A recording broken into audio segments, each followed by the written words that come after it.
if you raised an animal, you gave them a name, say it's a baby pig, you raised them from a baby, could you slit that 6-month-old pig's throat? Yes. You could do that? I could do that. Honestly? Because I understand the cycle of life, and I understand that this pig, Could you slit your dog's throat? I have invested this time into raising this pig, into developing the nutrients, into living a safe, comfortable life, and in turn, I get to be nourished and taken care of as well.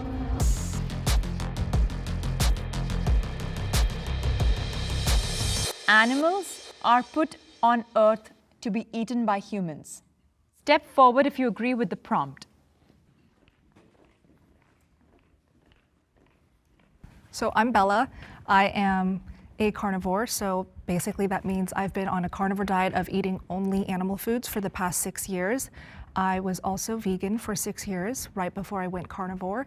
So I feel like I do have a pretty good sense of how I feel, my health, and the purpose of the food that I'm eating with both lifestyles. So when I was vegan, I actually lost my period. So I was no longer fertile. I had extreme skin issues, psoriasis, cystic acne. I had also mental health issues. I used to be a classical pianist, and I studied at Juilliard for 2 years. Wow.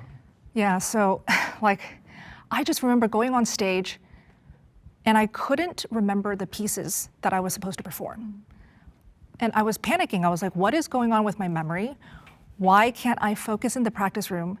And why am I feeling so nervous and anxious right before stepping out? So to me, that says a lot about whether or not the foods I'm eating are supporting me. So when I stopped the vegan diet and went fully carnivore, the difference in my mental health, in my confidence, in my fertility as well was just night and day. It's kind of amazing how that works, huh? Yeah. As coming from a hunting and conservation background and also in ag, yeah, you'll definitely learn where the denser protein comes from and the higher quality protein. I personally have been, for the last 7 or so years, but basically my whole life, I've fed my family off of almost 100% wild game of some type, whether it be deer or elk or pigs or ducks.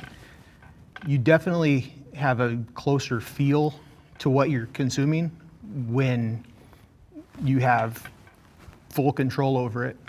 You're not buying it from somebody at the grocery store that who knows where it came from, how it was handled before it got there. And yeah, I think they're here for you to eat. I don't think strictly for us. I mean, whoever needs that protein takes that protein, and it's been that way for millions of years. So I'm a raw meat eater, meaning I only eat raw animal products.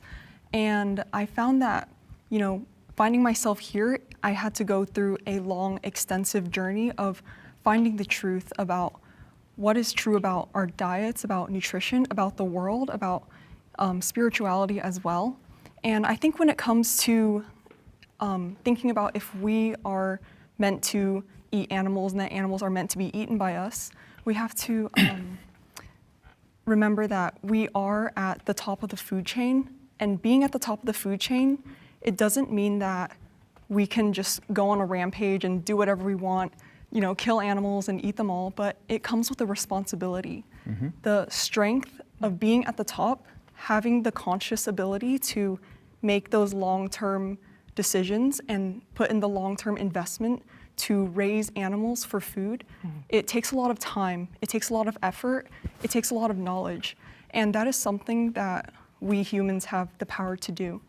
And so I see it as, yes, we're at the top, but being at the top comes with that responsibility to ethically care for the animals, because it's this beautiful relationship where when we take care of the animals, and like you said, you eat a wild game, you understand the cycle of life of the animals. Absolutely. And so I think it's just honoring this beautiful relationship where we nourish and take care of the animals. In turn, nature rewards us by nourishing and taking care of us as well. All right. Can we have the disagreeer step forward? Dun, dun, dun. I think it's incredibly self-centered to say that animals have been put on this earth to feed us. Like, I don't think we should act like the world revolves around us as humans. And you say, that we have the power as humans to raise animals for food and to farm them. We also have the power not to do that. We have the power to treat them with kindness and compassion. And I am a factory farm investigator, a slaughterhouse investigator. I go into these places. 99% of the animal products in the United States come from factory farms. And I've been in these places. It is hell on earth. There is nothing humane that happens in those places, even when they claim that it's ethically sourced, when they claim that it's humane, it is not. There are animals screaming, there are animals dying, there are animals languishing in their own feces on certified humane facilities. And we have the power not to do that. And I think that's the conversation we should be having, not that we have the power to do it, and so that we should. I do agree with that sentiment. The reason I disagree with the prompt is that it felt a bit too anthropocentric for me. It's very human supremacist in a sense. I do eat meat. I'm omnivore, I guess, but I don't think that their express purpose is, for us to consume them. We do live, they're a part of the land, they're a part of the cycle. We do live with them, and we do owe them a degree of respect. I ultimately do oppose the current standard that we have of factory farming. This is a big intersectional thing actually, where it does impact more than just the environment. It leads to a lot of indigenous land theft, and to that extent as well, it's eating up a lot of land. So naturally, I feel like I do resist factory farming and advocate more for sustainable, but not to the extent of no meat at all. I don't think eating meat is inherently immoral. There could be a lot more respect towards life and seeing it more as equal rather than oh, we're at the top. So to say that animals are placed on this earth just to be eaten, it's like saying you agreed with the fact that black people were considered just to be slaves. They were only here just for slavery. And if you go back in time, looking at ancient history within even, especially just America itself, if you look at history, right? A picnic. What do you think of where the word picnic comes from? It's a picnic, right? So you get it, hang up from a tree, and then now you're having a picnic of eating your animal flesh around this person because that's how you see them. So you're seeing this animal as the same type of individual. The animal has no life, it has no existence but to fuel your supposed protein needs that you need, or supposedly your health was not good because your personal experience. But to say that that's your personal experience justifies everybody else's choice that they should eat just because 6 years you did it, you tried it, but now 6 years you're doing carnivore, oh, it works so well. Yeah, for you to discredit my own experience Yeah, but that's with your own my experience, vegan right? diet. You can't just 6 years of assume vegan that diet. eating So animals are you is... saying that I did it wrong? No, I'm not saying you did it wrong. Right. That's your own And that's personal why I said experience. it, because Exactly. this is my personal. So how can you agree that everybody should eat animals? I never said that. I feel like didn't hear everybody anybody should say eat that. carnivore. Well, Everybody that's should what I eat want meat. to point out. So it's not about everybody. It's your own personal experience, right? Yeah, that's what the problem is. Absolutely. Absolutely. Also, I think it's very unfair to compare the lives not of, unfair. of black people Not unfair. to that of animals. You put that in your own words, that it's very similar to the way black people were slaves. We are enslaving animals for food, completely Yes. different. Why do you think that an animal's life is worth less than any other form of social injustice? There was a time when gay marriage wasn't legal, when black people were slaves, and now there's animals that are kept in factory farms and slaughtered for their flesh. What's any different about that? Yes. Because you can't talk to them in the same language? There's plenty of animals that are smarter than humans. A three-year-old child has the same intelligence as a pig. absolutely. So. I want to jump off that real quick just to talk about the enslavement of animals in our society today. And I want to ask you specifically, you said that you feel close to the animals that you murder, slaughter, and rip away from their families. Do you ever feel or have any sympathy for what the animals go through when you kill them, how their family feels? Animals are the same, all animals are the same, and especially animals that you kill. To humans in all the ways that really matter, they feel pain, they experience joy, they have families, and you are taking their life away from them when you have other options available and you don't have to make that choice. In And the that's same power way of personal people own choice. pets, They bring pets into their own care, into their own hands. They love them, they house them. They guarantee that these pets are given food, given shelter. It is no different when we are raising animals for food. And I think if there's middle ground here that we can all agree on, it's that factory farming is unethical. I personally do not support factory farming. I do not purchase from places that support factory farming. I support, local farmers markets, local butchers that are locally sourced, connected to small farmers. And so when it comes to raising animals for food, it is no different knowing that these animals have a very direct impact on our lives, on our health. We want to love and take care and nourish the animals. And so, animals out in the wild, they have that chance of being dead, eaten, killed, swept away from harsh conditions. They have that chance of contracting diseases from the outside, and they could be dead today. Within our care, presumably on an ethical farm, I think we can all agree, like I said, factory farming, unethical. But on an ethical farm, we are taking the animals into our own care. We are giving them that guarantee of being fed today. They have that shelter today. We have that bond with them today. And we create this beautiful relationship where we understand that this animal will nourish us, therefore we want to nourish this animal, take care of it the best that we possibly can. But when it comes to eating animals for food, that is a reality that has been with us for the beginning of our existence. Capitalism didn't exist at the beginning or bane of our existence, and I don't think that it is a reality because there's 4 people sitting here living proof that veganism is also a reality and also an option. And third, I would say that there is no nourishing the animal when the animal didn't have to be brought into existence in the first place. And as a vegan, I don't think that most of us support the breeding of dogs or pets either. And when we rescue our animals, they don't have a demise of being slaughtered at the end.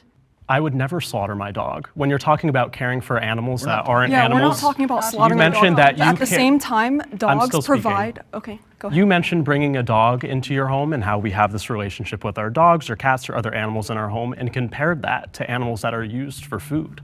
I would never end my dog's life by killing them or murdering them. I want to be very clear. I would not do that Your dollar either. and your consumer choice is promoting and supporting the killing of these animals that feel the same feelings as our dogs that we bring into our home. But when we bring a dog into our home, aren't we receiving a benefit from that? We are receiving companionship. In return, we are giving this dog food, house, shelter, and love. Same thing for when we eat animals. We are, Do you personally do that to the animals that you eat, or do you just assume that's happening behind doors that you've never seen? I make that highly conscious decision to make sure I'm voting with my dollar to support the highest quality livelihood for animals. But I'm in contact with the farmers that I'm sourcing my meat from.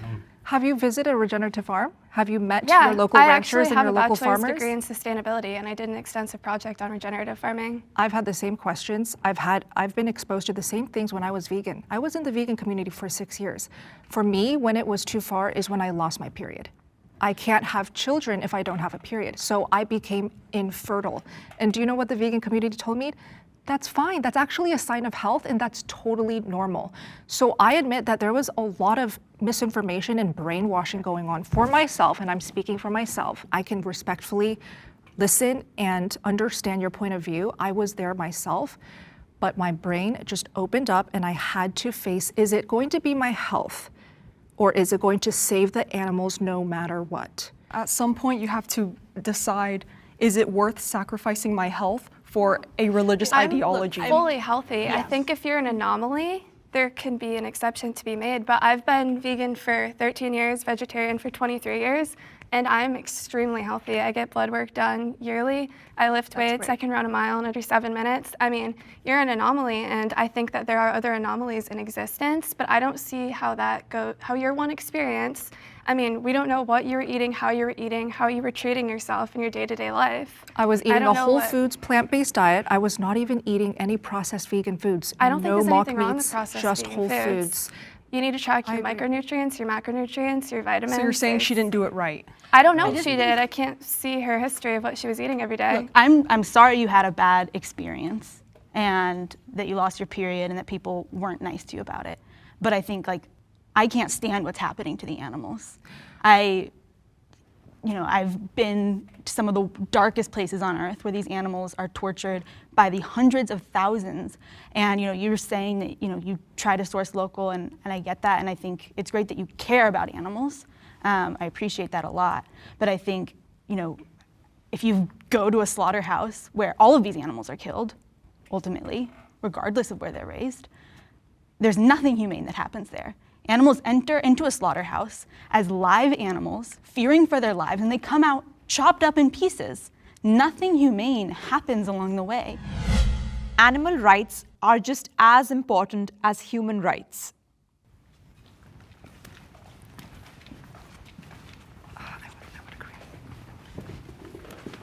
It's strange for us to think that humans are somehow superior to non-human animals. We don't question whether non-human animals can see. We don't question whether they can hear, but for some reason we question whether they are sentient, whether they feel pain, and we question those things because it's convenient for us, because it fits our narrative and it allows these corporations to profit off of their existence, or individuals to profit off of their existence. And I don't view animals as any different than humans. I think that we are all morally equal.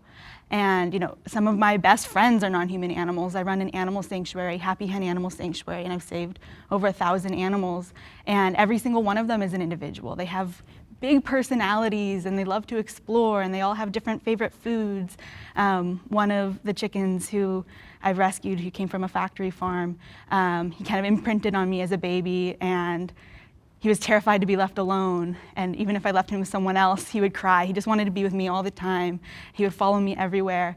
His name is Glenn, and I can't look at Glenn and love him any less than I love my human family, even though he's a chicken, and a lot of people think that's ridiculous. But I think a huge part of the issue is that so many of us humans, we've distanced ourselves so much from non-human animals, and we need to reconnect with them and remind ourselves of their individuality and how important their lives are. I definitely agree with a lot of the sentiments that you had there. Where I come from is, when I approach at least veganism, ideologically, I do agree with the standpoint of respecting an animal's right. It's an individual, and I kind of make that same connection when it comes to hunting as well. And so, especially, you utilize like all. Yeah, you don't take more than what you need. You use as much as you absolutely possibly can, and you do pay your respect. And so that's to the extent that I view it, at least to what it was. I want to jump into and say that killing is in no way showing respect. When you kill an animal, it is not a way to pay your respects. I mean, I often think, how would I feel if I was suddenly taken away from my family and all I know, my life is taken from me? It's not a matter of disrespect. It's a matter of heritage. As I'm sure as you guys can relate to in some aspects, when you're raised a certain way, you continue that. If it works for you, you're healthy doing it, it's going to be what you continue to do. And I'm passing that on to my kids. They're going to pass it on to their kids. I've been out in the woods learning my trade and learning how to take care of the environment at the same time since I was 3 years old. It's not something that I take lightly. I'm out there because I do love the animals. I'm not out there I'm gonna kill something. If you could go sit and count how many times I go out in the field and just sit there and look around and enjoy nature. And eventually, I might get to harvest my buck for the year. I mean, I appreciate that that's not what it's about for you, but even like the way you're speaking about these animals, that you're going to harvest them, shows to me that there's some sort of disconnect there, that you're not, it's not acknowledging a disconnect at all. them as the individuals that they are. No, it's not a disconnect at all. Every animal you look at is completely unique, and it's really cool, it's amazing. Yeah. But at the same time, there's a food chain. If we're out in Africa and come on a pride of lions, you think they're not gonna eat your ass? But I assume you hunt with a gun? I hunt with a gun, a bow, camera, my eyes, whatever I need to. But you have weapons, and you use those weapons to kill the animal, right? Ultimately, yeah. Like when you're talking about this supposedly natural food chain, like lions don't have weapons. Yeah, they do. They've got a bunch of them on the end of their fingers. It's their body. We're not going out sinking our teeth into the throats of animals and ripping if we could, we would, their throats out. But we can't, so it's not really the food I can't chain fly any either. longer. Should I not get on an And airplane? let's remember. Well, no, because my question is, if a gun wasn't given to you as a child, would you have invented that piece of technology yourself? If not, I don't believe you have the right to use it because it's no longer the natural food chain. Do you know how to make shoes? What? Do you know how to make shoes? This isn't taking the life of somebody It doesn't else. matter. And I'm not, this has You nothing don't to have do with the food chain. You don't have the right to wear shoes if you don't know how to make them. How does that sound? Food chain is such an obsolete and outdated term in today's society. Yeah. Can a lion go to the grocery store to purchase their dinner? No. Exactly. I think a huge Yes. difference between, whether or not you have the right to use something like shoes is, in theory, ideally shoes are made by someone who's consenting to make them. And Obviously, so that's my not guy. always what happens, but The bug you stepped on the way in here wasn't No, I'm consenting very to careful be... not to step on We're that. that's talking not about also- conscious choices we make in our everyday life. Okay. Doing the best we can to help, respect, and uphold animals' lives.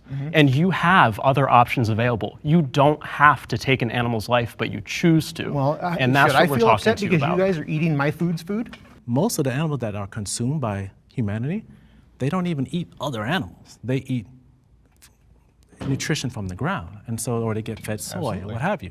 And so it's like we're making this distinction that we have to eat them, but we're basically eating the middleman in order to get the nutrients that we need from the ground that the animal is getting anyway. Nah, I understand what you're saying. I get it.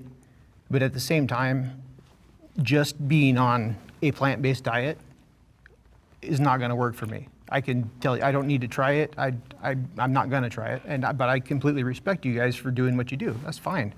I always come by the motto, live and let live. I really don't care. You guys do your thing, I'll do my thing, and we're good, know? but you're not living. Live is in ironic yeah. when you're killing. I'm not talking about that right now. I'm talking about, You I'm talking. just said it. Very It doesn't contradictory. just extend to No. humans. That's I'm human talking about you supremacy. four individuals right here, right now. I'm not talking about Bambi. I'm not talking Really? about Baloo the bear over there at Disneyland. I'm talking about you guys right here.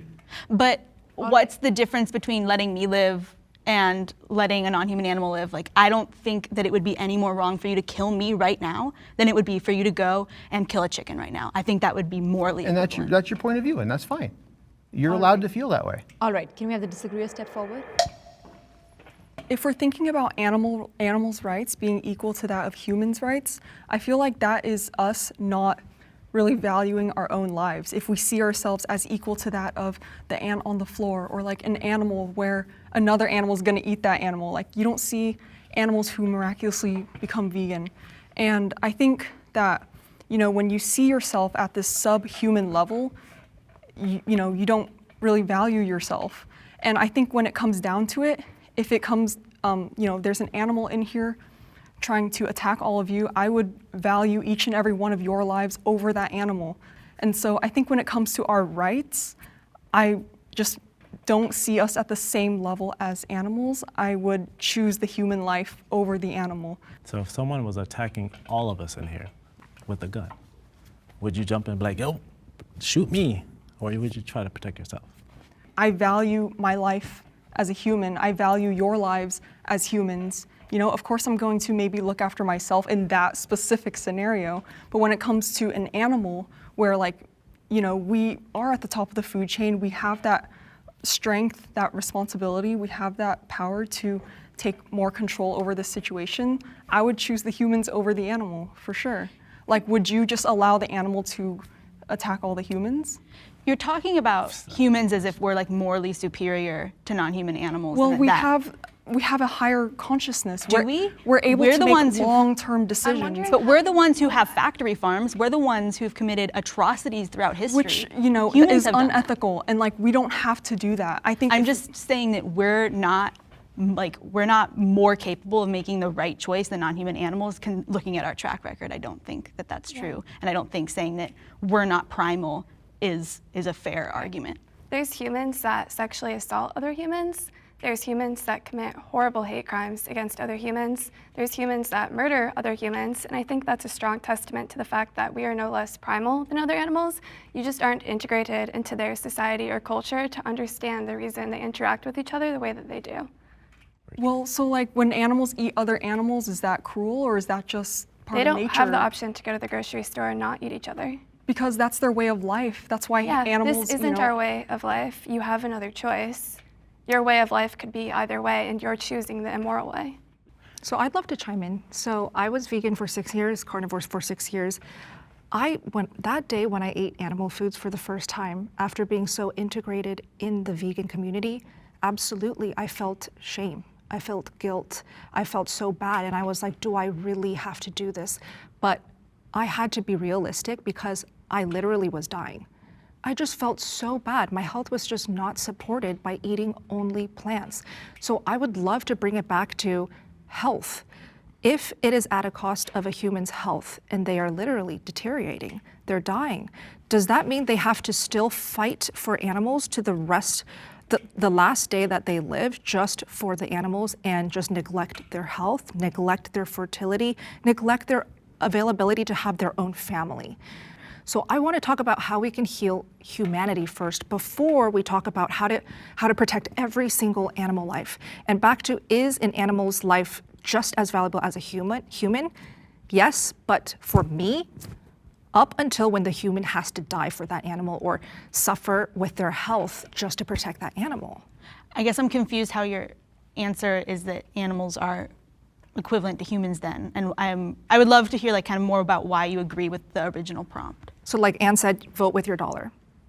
Just buy meat from regenerative farms. But that's Go still visit taking an these animal's farms. life. Yeah, we're not in this for the climate. We're in it because, for me personally. Good for you. I'm so happy Right. that you're in it for No, that. I'm not. saying I'm not going to buy meat from a regenerative farm because it's still an individual's life taken away. That's so okay. to That's use your that, choice. That's your right. Where does the line end where it's like human lives matter, animals' lives matter, like do plants' lives matter? Like do their lives matter too to you guys, or is it just animals, or like is it all living things on Earth, or is it just one specific group? So I mean, I think plants matter, and I think we should try to cause them So as should little we harm not as eat possible. plants? Yeah, plants feel pain too. So They- if you really my so goodness. care about animals not I feeling don't pain, take then why are it you Your Yeah. flower has a Argument. central nervous system. I don't It's think not- your garden has a absolutely central not nervous the same way. They don't system. have a brain, nervous but they system. still feel the pain. They react right? to stimuli in their Same environment, argument there. but they're not being taken away May I from ask, their family. in and your brutally vegan diet, what slaughtered. foods Well, do you eat in a plants do typical have day? families. What do you eat in a typical day? I would say I eat the same foods you do, but the plant-based alternative. So like fake. There's no Burger reason that patties. you can't be getting nutrients Are from you eating plant-derived vegetables, sources. fruits, or mock meats? Like what? All of it. All of okay. Yeah. Did you know that to monocrop and factory grow your plants, so many rodents, so many insects, bugs are being killed? Did you know how So much if you really plant and care- crop growth so if goes you really into care, then feeding why the don't you fight for livestock, them? the livestock What do that you you're think your cows are consuming? That is fed? nourishing Soy the and animals crap. that you're Okay. trying But to eating save. animals it kills so many more plants. All this talking has worked me up an appetite. I hope those ghost pepper chicken tendies arrive soon. Hey, order for Nate. Hey, man, what are you doing? I thought I told you to leave it at the door. Kind of in the middle of something. Yeah, I know. I'm so sorry. I was worried about being late, and so when I was leaving the place, I slipped on some ketchup, and I think I busted my tailbone. Ooh, slow down, Bubba. If you ever find yourself getting injured in a place like that, feel free to turn to Morgan & Morgan, America's largest injury law firm. Morgan & Morgan specializes in a wide range of personal injury cases and have won thousands of big cases. Just recently, Morgan & Morgan has secured verdicts of $12 million in Florida and $26 million in Philly. That's up to 40 times the highest insurance offer. I'm telling you, your case can be worth millions. Best part, it's all free, unless you win your case. If you've also been a victim of a personal injury or any other serious accidents, you can visit www.forthepeople.com/Jubilee, found in the description below, to start your free claim today. Thanks to Morgan & Morgan for sponsoring this portion of this episode. Now, let's get back to the video. So could I lay down back here? Because I'm still in a lot of pain. Yeah, just give me the tendies. I'm getting angry. Okay, thanks. Oh, yep, that's busted. There is no humane way to slaughter an animal.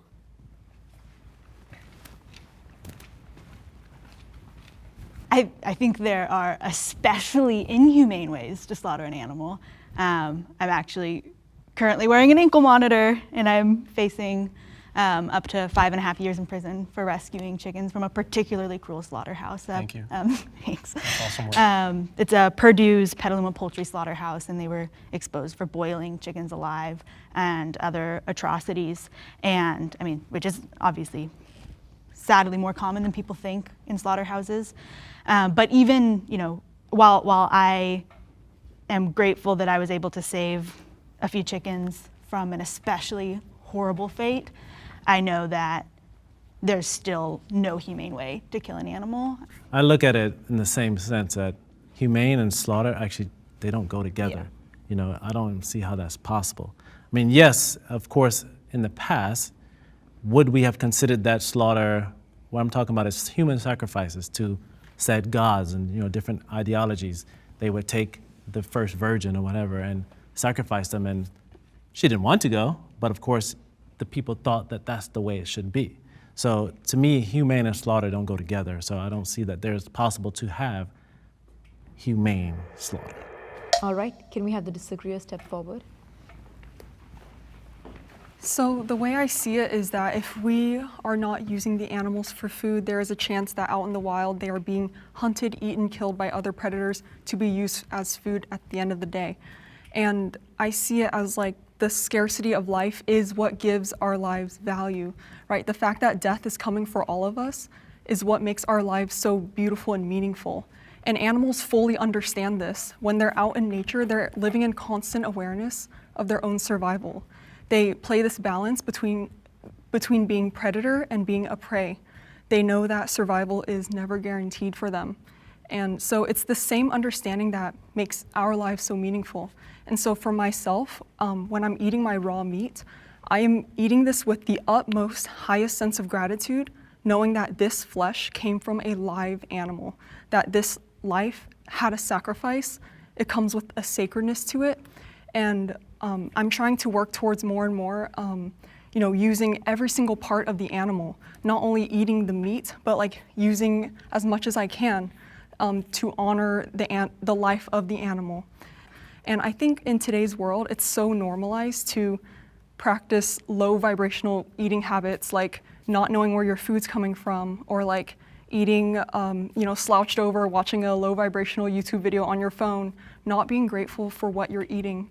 And so, especially because what I'm eating, there's attached to it a sacrifice, a life, a sacredness. I feel even more grateful and more mindful when I'm eating it, understanding the value of its nutrients and that it took years for this animal to develop its nutrients in order to nourish me. One of the points you early on made is like, an animal has a chance of being killed just out in the world, and they could be killed in a horrible way. I mean, first of all, we're breeding these animals into existence, and we're farming them typically on a mass scale. There's not really, that element of it.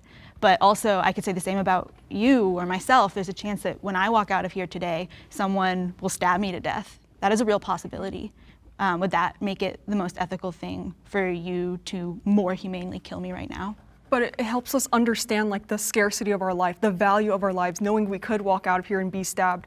That's why our life is so meaningful. That's why it's so meaningful to eat the animal knowing it comes with a sacrifice. It doesn't have to be an inhumane way. You can still respect and honor that. I don't find meaning in my life because I know that I might get stabbed to death when I leave You don't here. find meaning in your life because you know that our life is temporary here, that we are going to die one day. That is what makes living like each moment so valuable. I disagree. I don't think that I'm afraid of dying or value every moment of my life more because it could be taken away from me. I value the connections that I have with other individuals on this planet, and I don't think about dying. I mean, that's really just not the meaning of life to me. It's not to exist or exist longer. It's about what we do while we're here. And I think the main takeaway here is sort of what you said, where it's about the idea of, yes, all we truly have is our life, and all animals have is their life. And so I would pose to you, who are you to take away another animal's life, when really, in essence, like you were saying, that's all we have? Who are you to give death to that animal?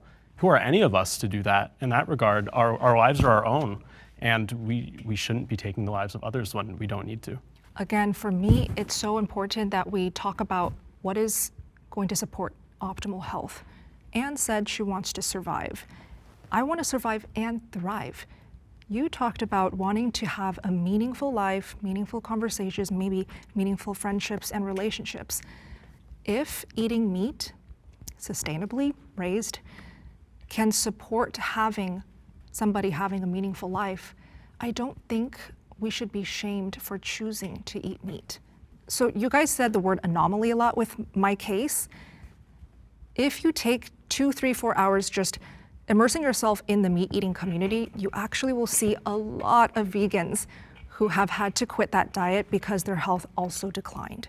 So in my eyes, I don't see this as an anomaly. A lot of people are suffering because they think this vegan diet is the best diet in the world and you can save the planet, but it's not. Well, I think the issue is that the people you're talking about see veganism as a diet, and therefore they may be extremely restrictive with what they're eating. But there is a way to eat plant-based and vegan that is extremely healthy. And I mean, there are a lot of testaments to this. And I also have seen the videos that you're talking about. Yep. And it's usually an insane switch up. It goes from one end to the extreme other end, like raw meat. And I think that there is a lot to be said about consumerism and social media behind a lot of these specific testimonies that you're referencing.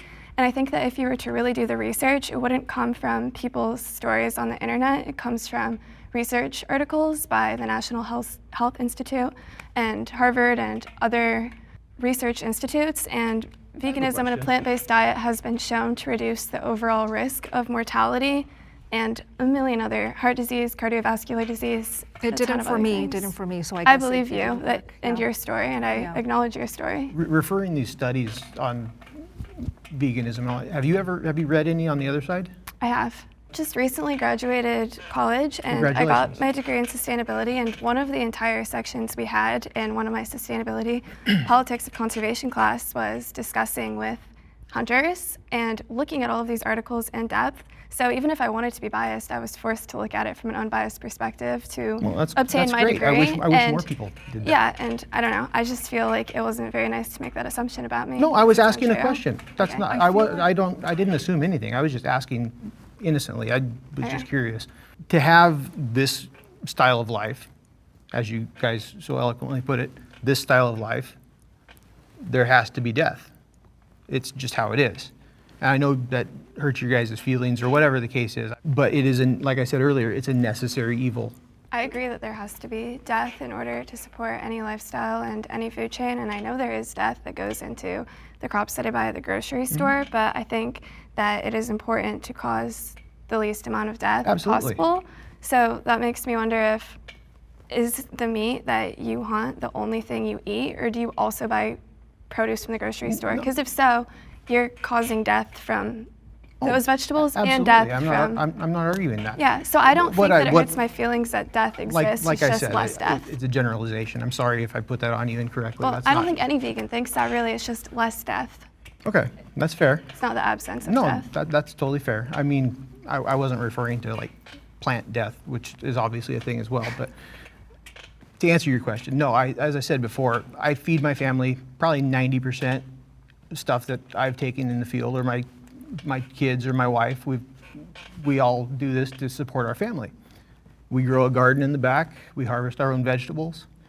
I keep what I buy at the store to a very, very low, because I don't want to keep harping on factory farming, because we all agree that that's not ideal, right?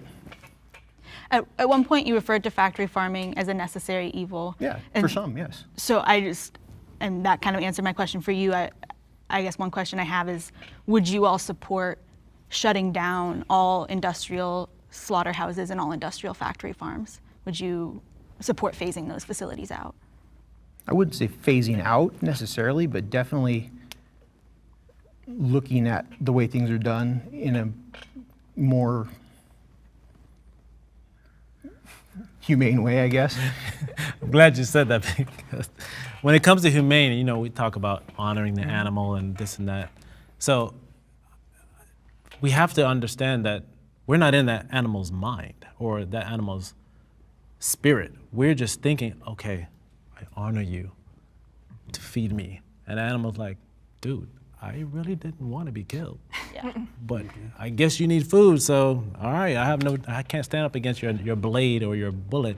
Every small farmer who owns animals that eats them in the end, people who own cows, own chickens, and a lot of people close to where I live own chickens and stuff like that. Like, there is a bond. They see them as part of their family with the intention of eating them at the end of their life. You don't own your family. What an coexist interesting with thought. your Okay, family. maybe that was a wrong choice of word, but it's like you protect your family. You protect them. They're part From of your death. family.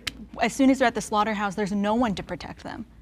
As soon as they're at the slaughterhouse, they are screaming at the top of their lungs, begging for help, and nobody will I help understand them. that, but I think we like I think we're all in agreement factory farming is bad. I'm not talking about factory farming. I'm talking about a slaughterhouses, slaughterhouse. factory A slaughterhouse farming. is necessary for the type of agriculture that you are referring to For that you think is small so great. farmers. They send their animals, most of the time, most of those small farmers send their animals to slaughterhouses, often Most, to but not all. industrial There scale is a way. slaughterhouses. So I have a question, and I really want you to answer honestly, not that I think you wouldn't, but if you raised an animal, you gave them a name, say it's a baby pig, you raise them from a baby, you give them a name, you love them, you take care of them, maybe they even, as a baby live in your house, you treat them like your dog or your cat. Could you then slit their throat, look into their eyes and slit their throat when they're 6 months old? That's how old pigs are when they reach slaughter weight, they're 6 months old. Could you slit that 6-month-old pig's throat? Yes. You could do that. I could do that. Honestly. Because I understand the cycle of life, and I understand that this pig, Could you slit your dog's throat? I have invested this time into raising this pig, into developing the nutrients, into living a safe, comfortable life, and in turn, I get to be nourished and taken care of as well. So and I don't see, I feel like it's almost delusional to not accept that as a reality. So do you have a dog? I don't have a dog, Okay. but I work with dozens of dogs every day. I understand the relationship of dogs to humans, dogs to other animals. Yes. Well, I guess, do you imagine if you had a dog who you presumably loved, do you think that if you were just really hungry one day and you didn't have access to any other raw meat, that you could slit your dog's throat? I mean, My think family about was the starving, way goddamn these right. dogs, there's many dogs that are stray or maybe put in high kill shelters that are going to be dead just for existing. Like, why not take the dog in? Like, I mean, I'm not saying I eat dogs. I don't eat dogs. No, just I realize that. But, like if it were this hypothetical situation, giving this dog that guarantee of being fed, guarantee of safety, guarantee of being loved and taken care of, like if that is exactly how it comes down to, I have no other thing to eat, possibly nothing at all, then yes, like I would have to eat the dog. I have no choice. The majority of people wouldn't do that. I understand that. My family has come from a country where they do eat dogs, so I've seen this happen. And if they're not eating the dogs are just stray. The way Asian cultures view pets is very different from here in the Western civilization. People who own pets here, like a lot of countries in Asia are like, why do people even do that? But people eat dogs there, and it's the unfortunate, harsh reality. And I understand that people do eat dogs, and I also understand that most people in the United States think that that's wrong. I don't personally see any moral difference between eating a dog and eating a pig, or eating a dog and eating a chicken or a fish. I think it is morally equivalent, and I think that it's wrong for us here in the United States to judge people in other countries who eat dogs while we're eating pigs and chickens. But that is an issue that comes up for me, because so many people who defend eating meat would never eat a dog, and they think that that's just such a horrible thing to do while they're eating a pig. And I have a hypothetical question for you. I would, if you could answer this. Yeah. If it really came down to your health versus the vegan ideology, and you absolutely, came to a point where you realize that it's actually deteriorating your health, even though I understand that you're very passionate about the animals. I really admire that. Everything you're doing is wonderful. But if it came down to your health, personally, I pray that you choose your health first. But I'm asking you, would you choose the vegan ideology, or would you choose your health if it came down to it? To me, it's not about the vegan ideology. It's about animals' lives, and their lives. What are about real. your health? Their I'm lives are curious not an where your ideology. health plays into Sure, this. I get your question. I just wanted to clarify that first, that it's not just an abstract ideology. It's a real life or death matter for real animals, and that's what we're talking about today. And so much suffering for real animals. I will say, I live with a chronic illness and a disability. It's an autoimmune disease, and there are people who do test on animals to try to cure my disease, and I wish that they wouldn't. And I know that it's going to drastically shorten my lifespan, most likely, if I continue to live with this disease, but I still do not think that it is okay for animals to be experimented on in laboratories to cure my disease, because I do not believe that my life is worth more than theirs, and I don't think that they should have to suffer for me. Vegans are better human beings than meat eaters.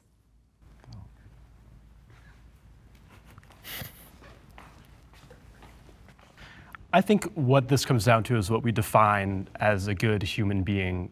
At the end of the day, I don't see, for instance, trapping animals, killing animals, using animals for our own human gain as a kind, good, and just thing to do. And my definition of veganism is taking a stance that rejects all sorts of exploitation for all animals. And I think that if we as humans can't accept the principle that other animals are not ours to use and exploit, then we aren't just and we aren't good. I agree. I believe that there can be exceptions, and I think they're extremely rare. Like if somebody was on the brink of death and it was proven to only be because they're eating a vegan diet, or if they're living in indigenous societies where, even if it's part of their culture, I don't fully support that, but if it's a type of land that's not fertile to grow crops or harvest crops, these people could be exceptions. But I think that not taking a stand against oppression is always going to make you a worse person than someone that is. When I think of being kind to animals, I think of all the animals that are used in various ways today as we're speaking. There's animals that are forced to perform into circuses and are beaten with bullhooks and whips to get them to be submissive and perform. There's animals confined to battery cages drowning in their own feces, so humans are able to consume their rotting dead bodies. And this in no way shows kindness or compassion if we make the choice to support these types of this type of abuse and exploitation. We all have a choice to be vegan, to make the right choice, and to reject this rampant, horrific, hideous animal abuse that is happening all around us. I don't think that being a vegan just makes you a good person because you care about animals. I think that a vegan is, you cannot care at all about animals, but you reject oppression. You're not going to go pay for the systemic slaughter of another individual's life for self-benefit, and I think that objectively that makes you a better person than somebody who's going to pay for that when they have a choice not to. All right, can the disagreeer step forward?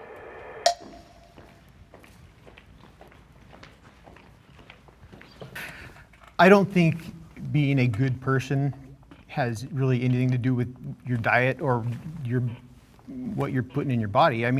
There's good people on both sides of the deal. You don't have to. What I look at as a good person is somebody that does the right thing in their mind.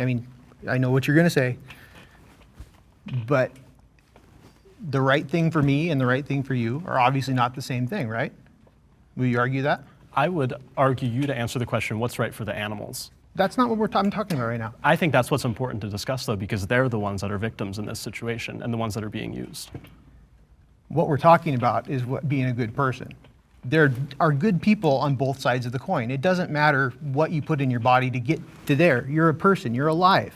You can be a person, you can be a great person. It has nothing to do with what you eat. So if we eat another human being, but everything else we do is completely moral, does it make us a good person if it has nothing to do with what we eat? The animal didn't want to die, that person didn't want to die. I just personally don't see the difference. And the main takeaway here is that you do have a choice. You don't have to support this type of violence and cruelty, but yet people do. Okay. And I don't consider that good. That's and fine. I would not consider that being a good like I said person. before, that's your opinion. You're allowed to have an opinion. So am I. And me sitting here, I'm not forcing my opinion on you. I really don't care what you think about me. I don't care what you think about what I do. Do you consider killing an animal a good thing to do? If it's needed, yes. Is it needed for you? Yes. No. Absolutely. I would argue that it's not needed for you because you have choices to make, But and you don't know my continue to make situation. the bad choice. Well, Which you're sitting in the Jubilee studio in Los Angeles. Absolutely. So I feel like you probably have access to a grocery store. So it's better for me to go to the grocery store and buy a hamburger package No. that was killed by somebody No, God knows hunting where. is better than buying meat from the grocery store, but I choose to not eat either kind of That's meat. fine, and that's your choice. Right, and it's fine for you to have your opinion and me to have my opinion, 100%. but the reason that one person feels more passionately about it than the other is because one person's choices has victims and the other one's doesn't. May I chime in? I'd love to add an angle. So when I was on your side. For 6 years, I was on your side. So I completely understand where you guys are coming from, where you see this cruelty happening to all of these animals in these factory farms. There are other victims that I could just list right now when I was vegan because I was having crazy temper tantrums. My mood was this. I could not think straight because I was having so much brain fog. victims could include my own mom. I would be very impatient with her, my own boyfriend, right? So if I want to be a good person, I would like to prioritize being a good daughter first. I want to prioritize being a good friend, a good girlfriend, a good partner, a good future mom. And for me, again, it just boils down to health. If the food that I'm feeding my body cannot support that goal of just being a clear-thinking, healthy, vibrant person on this planet, then I feel like it, for me, justifies eating meat. How many of you were raised vegan? Of course, you guys weren't. So my next question is, your parents. Do you consider your parents good people? My If you have- parents went vegan as soon as I shared my knowledge with them. But you consider them good people? Yeah. I would consider my parents people that make poor choices in the sense that they continue to support. But before these you types even, before your mindset shifted to really caring about the animals, did you still consider them good people? Yeah, when I thought what they were doing was the right thing, then yes. Yeah, I mean, my parents are currently vegan, but I think that they were good people before that. And I mean, I was torn on this prompt because I do think when we get to like ranking who's a better person or a worse person, it's just kind of dangerous territory that I don't love, because I think good people can do bad things. Correct. And so that was what I was wanted to tap on, because the one reason that allows me to really impact many lives is because of I've never been that type of individual to punish people for not doing what I do. Exactly. It's never been my thing. But I always like to come at them with a sense of meeting them where they are. Because if we say a good person is this, then if you weren't raised that way, you're saying your parents were inherently bad. They were bad because they were eating meat and then they didn't know about it until later on, because even my parents, my mom was a vegetarian vegan. So if she wasn't, I wouldn't consider her a bad person, because I have plenty of my family who are like that. They see me as this anomaly, like, I don't know how you do it, but you look good. You're definitely getting your protein. But I'm not gonna say, you know what, because you out there are eating and killing animals, I don't like you. But they're family. So I can still make an example and allow them to consider their choices, because that has happened. Kind of what you said, which is also, I guess my issue with the prompt kind of zoomed out, is this idea of, comparing each other's morality, because it's like, yes, you may not consume, an animal product, but there are choices that each person makes that does contribute to a larger systemic issue that is inherently immoral. Last time you bought a phone, oh, that was mined for minerals from the Congo. Last time you bought gold jewelry, oh, that's from the genocide in Sudan. And just with our taxes, as regard to Palestine. So there are things that we do that we have to exist in the framework of the system that it is, that we are currently in, that we can all start to measure up morality. Yeah, I mean, I am against colonialism and I'm against capitalism. This is literally what I got my degree in, and I think there are a lot of changes that everybody could make in their daily life to make them a better person. And I think that some of those changes we can't make right now because the system is oppressing us in a way that disables our free choice. But I just think that if somebody has the same ability to make choices as me and they're choosing to buy a slaughtered animal's corpse, there's nothing good about that. And I fail to see how that doesn't make you a worse person than someone who's not doing that. I can see myself switch to the other side.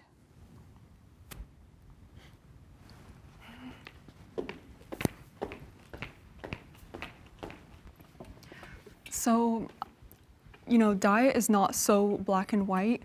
I think when it comes to what you're eating, it's really about the quality of what you're eating and the intention behind why you're eating it, right? So I'm just gonna paint two extreme examples.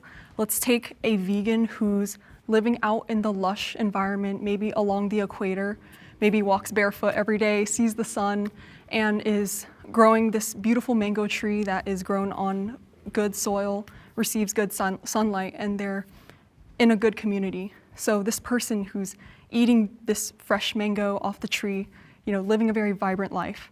On the other hand, let's take a corporate city person who's working a 9 to 5, who's sedentary, exposed to constant blue light, who during lunchtime goes through a drive-through, orders a 20 McChicken McNugget chicken nuggets, and is sitting in his car hunched over watching a video on his phone, not even grateful for the food, not even knowing where it comes from. Like, I would say mango eaters probably living a more vibrant, healthy life. So I think it's about like where you're living, the quality of your food, the intention behind it. And I think it's important to not stay dogmatic in your diet. I think that was one of my mistakes when I was vegan, was me thinking like, this is the way, this is the only way, and if this doesn't work out, then I'm doing something wrong, right? And so I came to a point where I had to let go of the vegan hat, the vegan glasses, stop seeing everything through the lens of veganism and prioritize my health, because that's truly what it came down to. Now that I'm eating raw meat, I don't wanna just like unpack my bags and say this is the only way and this is how everyone should eat. I think it's just like you take feedback from your body day by day. You understand a little bit deeper about nutrition, about diet, about your body, about the world. And with that information, you make tiny adjustments on the way. I mean, I could see myself like indulging into a vegan diet, as kind of like I've hammered. There are, from an ideological standpoint, I do agree with a lot of principles of veganism. I think for me, like, I try to limit how much like meat I purchase, I consume. I try to dial it back and like kind of wean myself off.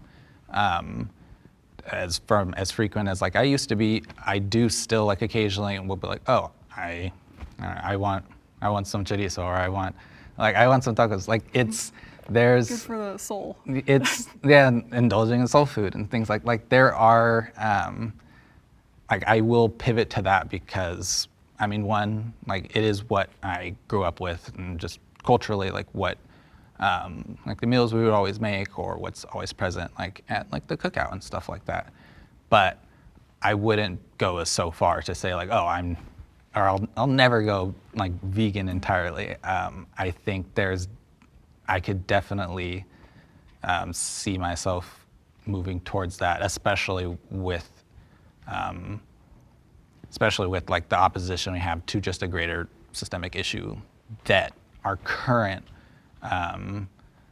consumption like patterns are within society. All right, can the disagreeer step forward?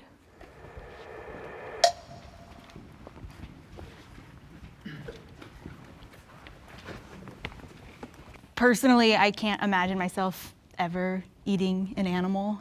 And I think, yeah, it's just hard for me to imagine. I've dedicated so much of my life now to rescuing animals, and some of my closest friends are non-human animals.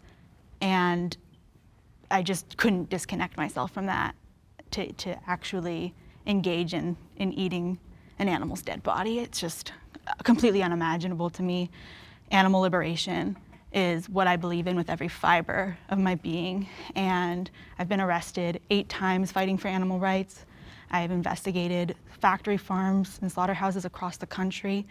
This is my life, and I'm going to continue fighting for animal liberation until the day I die. I think for me, it took me getting to the point in my health where it was debilitating. And I bring this up because a lot of people who eat meat again after going vegan, they will never go back to vegan because it just doesn't help their health. When I investigate these facilities, I engage in disease testing. So I'll take a deceased animal or fecal samples out of these facilities, and I'll send them off to a laboratory for testing.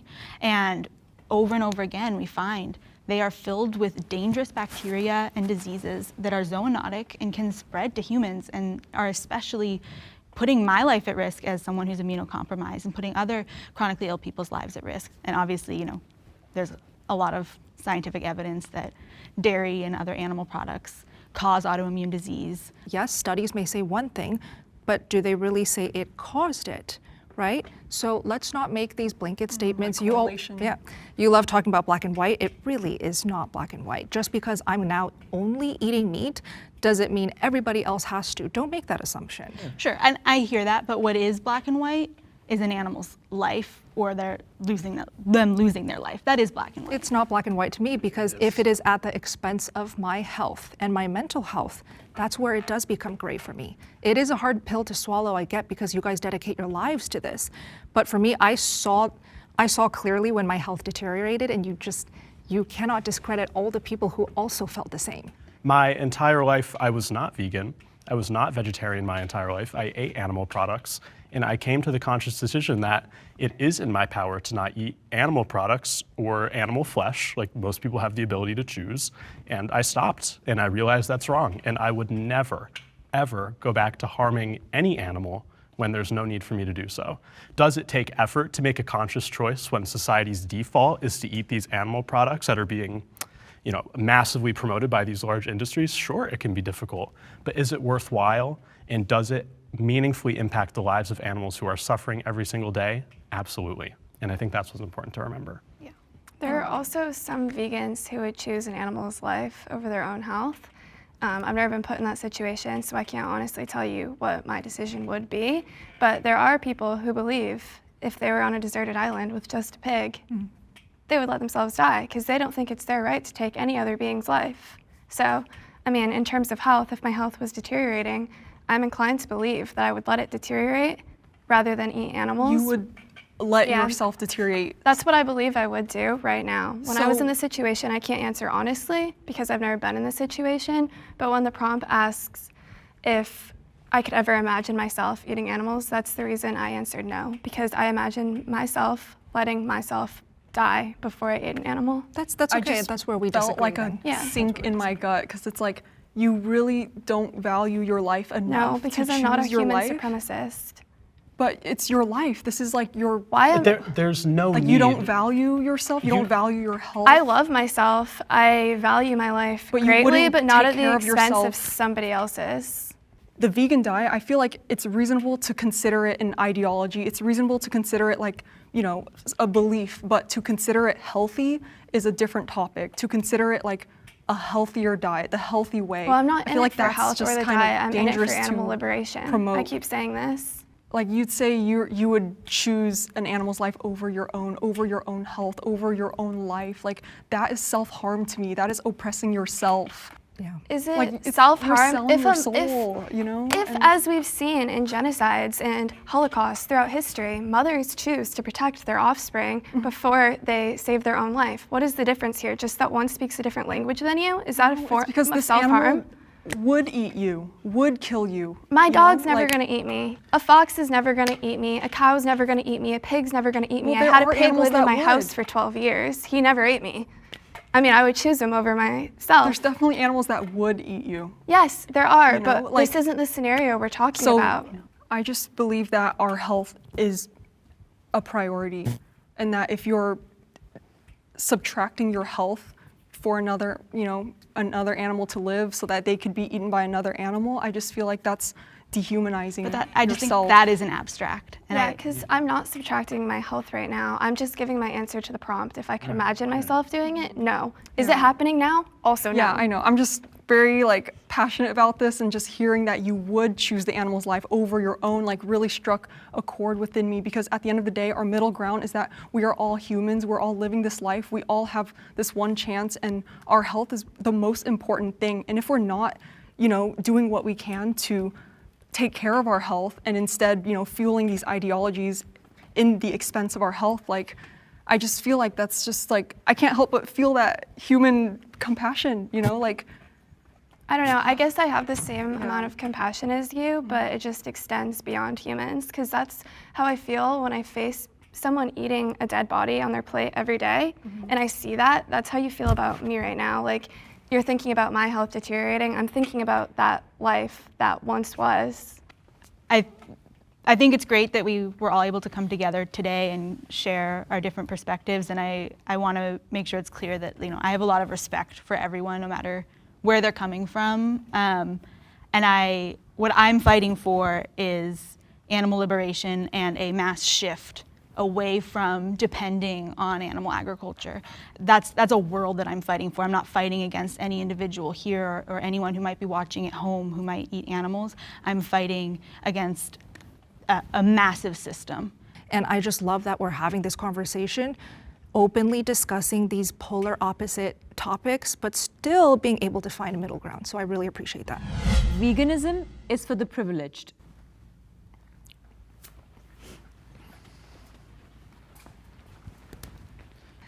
I personally believe a vegan diet, if you actually want to thrive and be healthy on this lifestyle, it's not cheap. It is not the most affordable diet at all. And I will tell you, being a carnivore, eating only meat, eating only animal foods, my grocery bill is less than when I was shopping for vegan. So I recognize that to eat only plants and only fruits and only grains and all of these starches, the grocery bills add up. So that's why I do believe that you do have to be quite privileged, especially if you want to feed your family as well, to be able to afford a vegan diet and also thrive on it.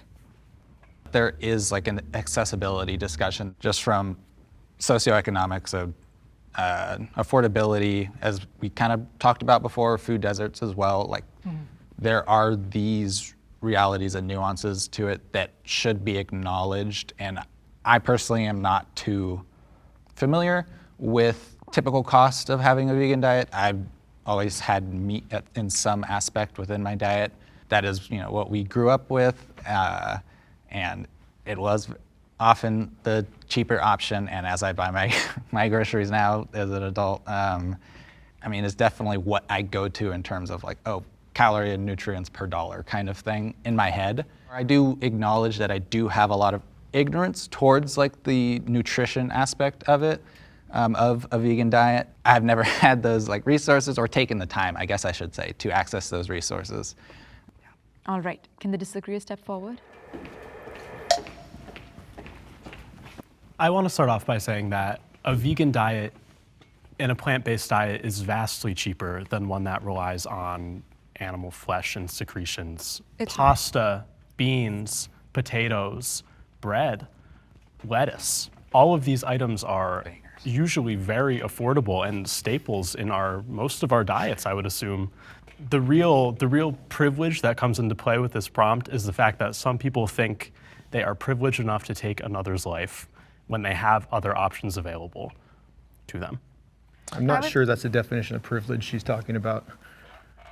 I would say in this situation, when we're talking about privilege as a whole and being privileged enough, quote unquote, to have a vegan diet, the real privilege we should be talking about in this group discussion is the privilege people feel that they're able to and entitled to buy animal products from these animals that have suffered. And when it comes to being privileged, the opposite thing is being oppressed, right? So access to high quality nutrient-dense food is used as a tool of oppression. So I'm Vietnamese and my parents are immigrants from Vietnam. They lived there throughout the height of the war.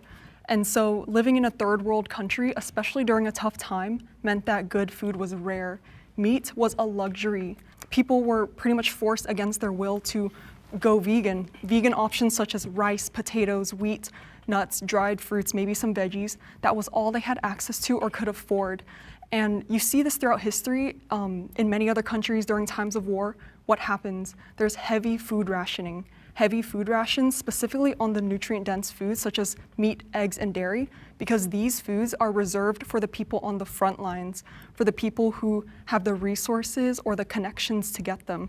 And then for everyone else, us ordinary citizens, us peasants, we're forced to eat the cheap fillers, the corn, the soy, the rice, the wheat, the potatoes, the fruits and veggies.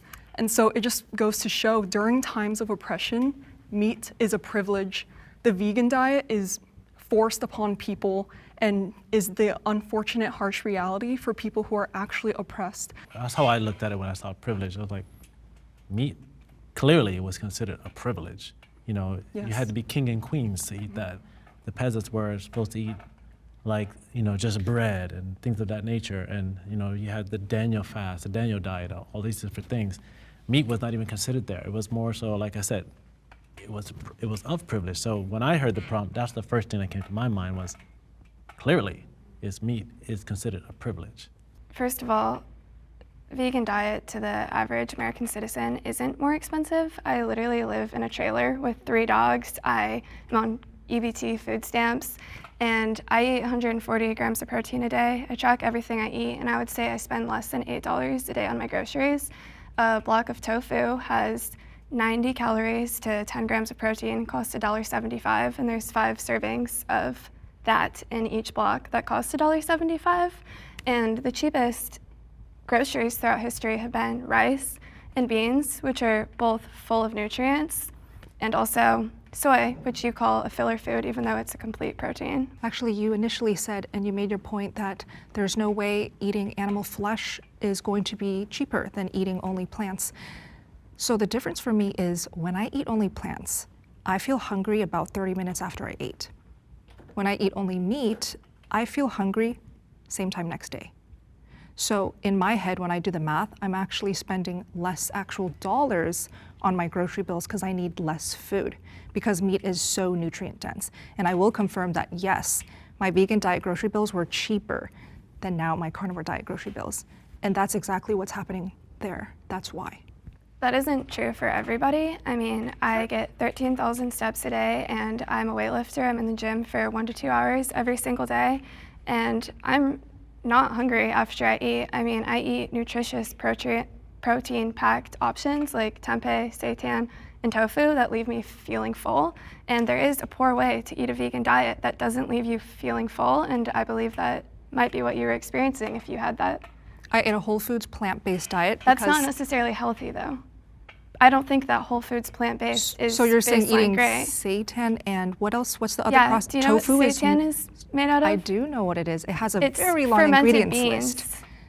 And tofu is healthy for you? Yeah, Not at it's all. processed There's so many soybeans. GMOs. It's not good for you. That's not true. Tofu is a staple in plenty of Asian cultures that's been around I'm for Asian. thousands of years. It's not good for your health. Organic tofu is It good for your really health. ruins your hormones. That is not that is a true. myth. The type of estrogen that is in tofu is completely different from human estrogen, and it's ironic for you to say that when you're drinking breast milk from cows.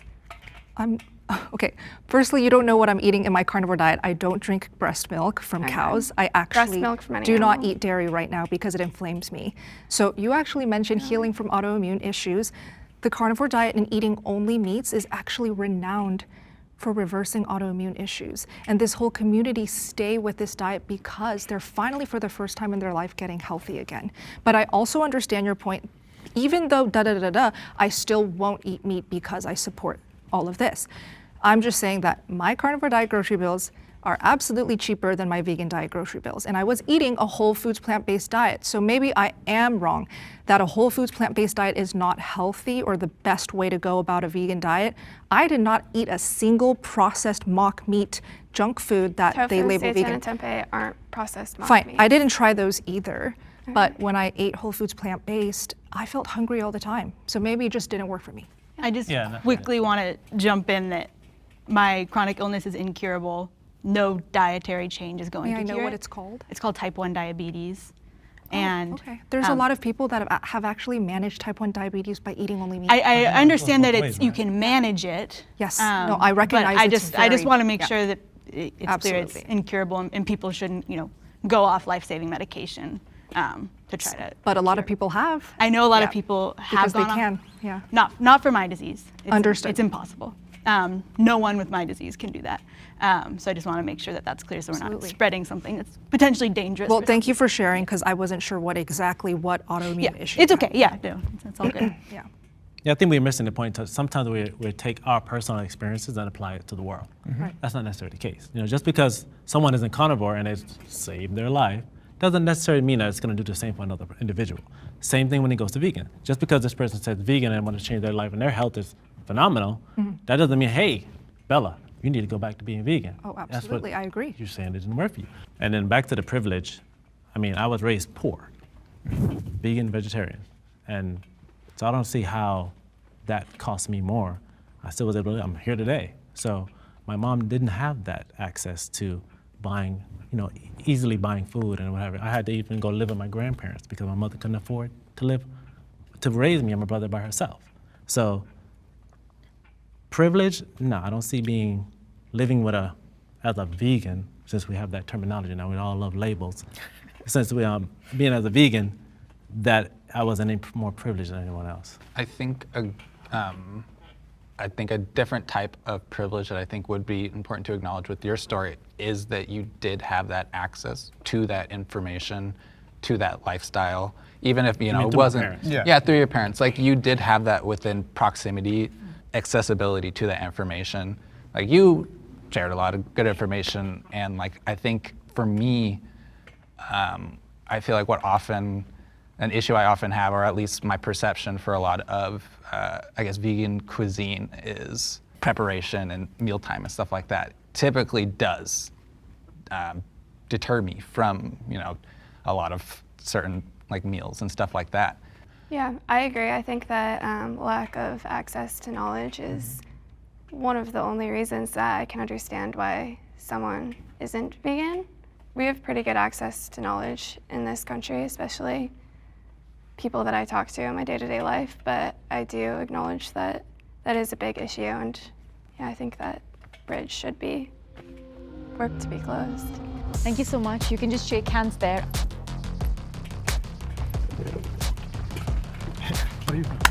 Central Coast. I know you are. I've seen you before. We're not Good to talk with you. I knew we. Good talking to you.